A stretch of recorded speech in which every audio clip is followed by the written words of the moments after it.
Ya, memang politik itu sangat dinamis sekali ya.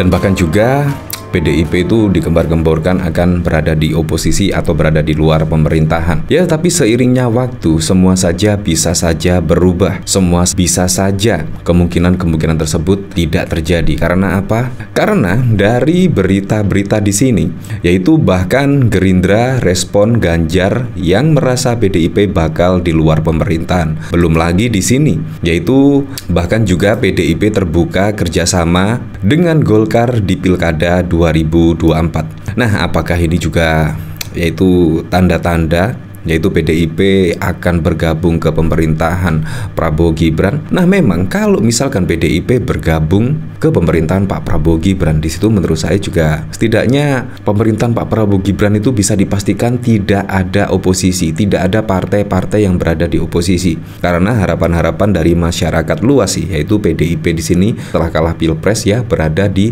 luar pemerintahan. Karena apa? Karena pemerintahan dari Pak Prabowo Gibran dan semuanya itu membutuhkan keseimbangan, membutuhkan partai-partai yang berada di oposisi atau berada di luar pemerintahan karena bisa menyeimbangkan pemerintahan yang ada. Menurut saya itu yang sangat keren sekali. Belum lagi yaitu dari berita di sini, bahkan Airlangga di sini mengaku Jokowi dan Gibran sudah masuk keluarga besar Golkar. Apalagi di sini ya, di sini akan ada drama lagi seperti apa lagi ya?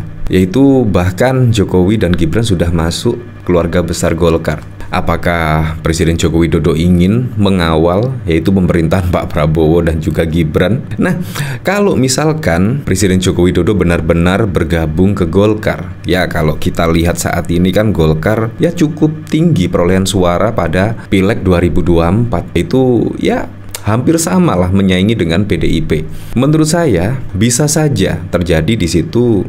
Ya, setidaknya ingin membayang-bayangi pemerintahan Pak Prabowo Gibran, apalagi juga Golkar di sini berada di koalisi Indonesia Maju. Nah, yang cukup unik lagi yaitu PDIP terbuka kerjasama dengan Golkar dan juga Gerindra di Pilkada 2024. Wah, ini juga ada apa di sini ya?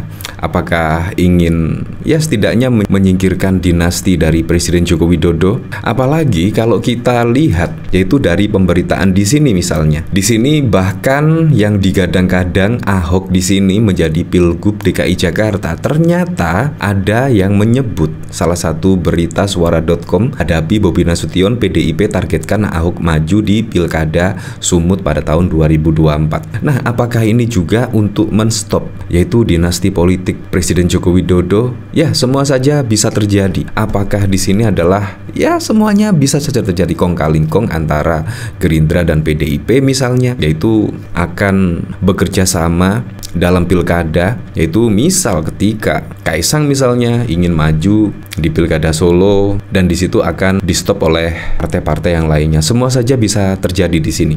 Apalagi di sini cukup menghebohkan sekali ya kalau menurut saya. Padahal di kadang-kadang Ahok ini maju di Pilkada DKI Jakarta, tetapi ternyata ada pemberitaan lain yaitu ternyata Ahok di sini ya ditargetkan maju di Pilgub Sumut. Nah, dari sini PDIP sempat dianggap tak memiliki kader bertanduk runcing untuk menghadapi sosok Bobi Nasution di pemilihan Gubernur Sumatera Utara.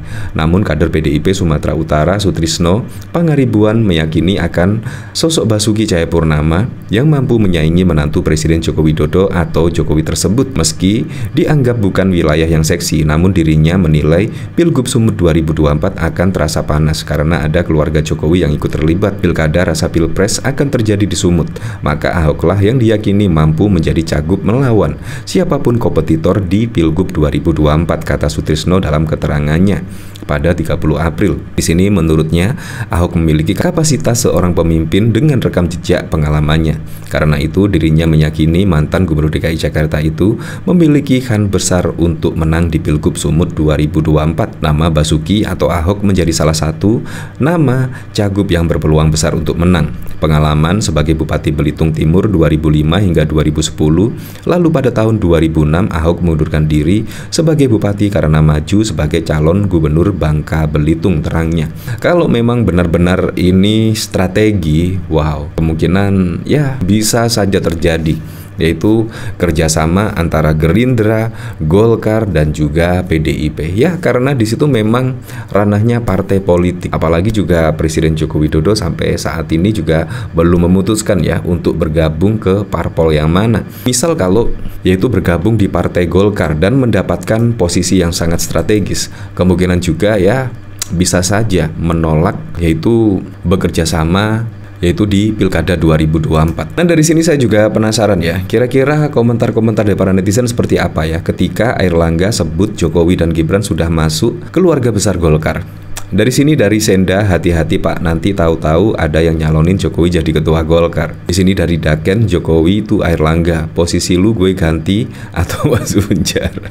Di sini dari Insinator, bentar lagi kursi Airlangga digeser Jokowi Gibran. Ya, mantep sama Ragus ya. Di sini dari anak kampung, mana yang bener nih, biru atau kuning? Sulhas tawarkan Jokowi Gibran gabung. Pan keluarganya Pak Jokowi. Ya, kalau menurut saya yang lebih seksi itu adalah masuk di Golkar ya.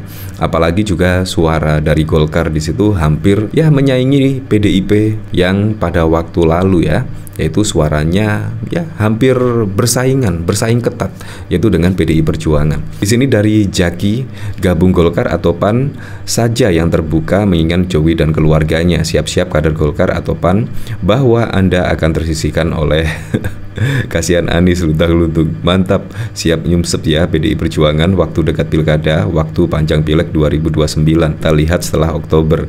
Yang pasti Pak Airlangga tenang, bisa tidur nyenyak aman. Orang kalau sudah tersandra mau nggak mau harus nurut, nggak ada lagi punya taring ya, seperti itulah. Nah, dari sini saya juga penasaran ya, kira-kira beritanya seperti apa ya di sini? Di sini Sekjen PDIP Hasto menyebut partainya terbuka bekerja sama dengan Golkar dan Gerindra di Pilkada 2024. Meski berbeda koalisi saat Pilpres, dia mengatakan dinamika yang terjadi saat Pilpres dan Pilkada sangat berbeda. Kalau di dalam Pilkada, kerja sama dengan partai politik, karena syaratnya adalah 20%. Satu hal yang biasa dilakukan oleh partai, kata Hasto, di Jalan Cemara. Dinamika politik di tingkat nasional dengan dinamika politik di provinsi, kabupaten, kota itu berbeda, tambah dia.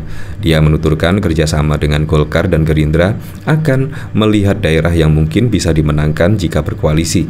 Hasto menambahkan PDIP juga terbuka bekerja sama kembali dengan P3, Hanura, dan juga Perindo. Karena pilkada itu perspektifnya lebih di lokal, sehingga kerjasama memang dimungkinkan dengan Gerindra, Golkar, P3, Perindo, Hanura, karena jangan lupa P3, Perindo, Hanura banyak kursi di tingkat provinsi dan juga kabupaten kota, tuturnya. Ya, seperti itulah, tetapi ya siapapun besok ketika Pak Prabowo dan Gibran dilantik menjadi presiden, semoga saja di bawah kepemimpinannya, semoga bisa membawa Indonesia lebih maju dan juga bisa merealisasikan semua program-program dan janji-janji kampanyenya sehingga bisa dirasakan manfaatnya langsung oleh masyarakat.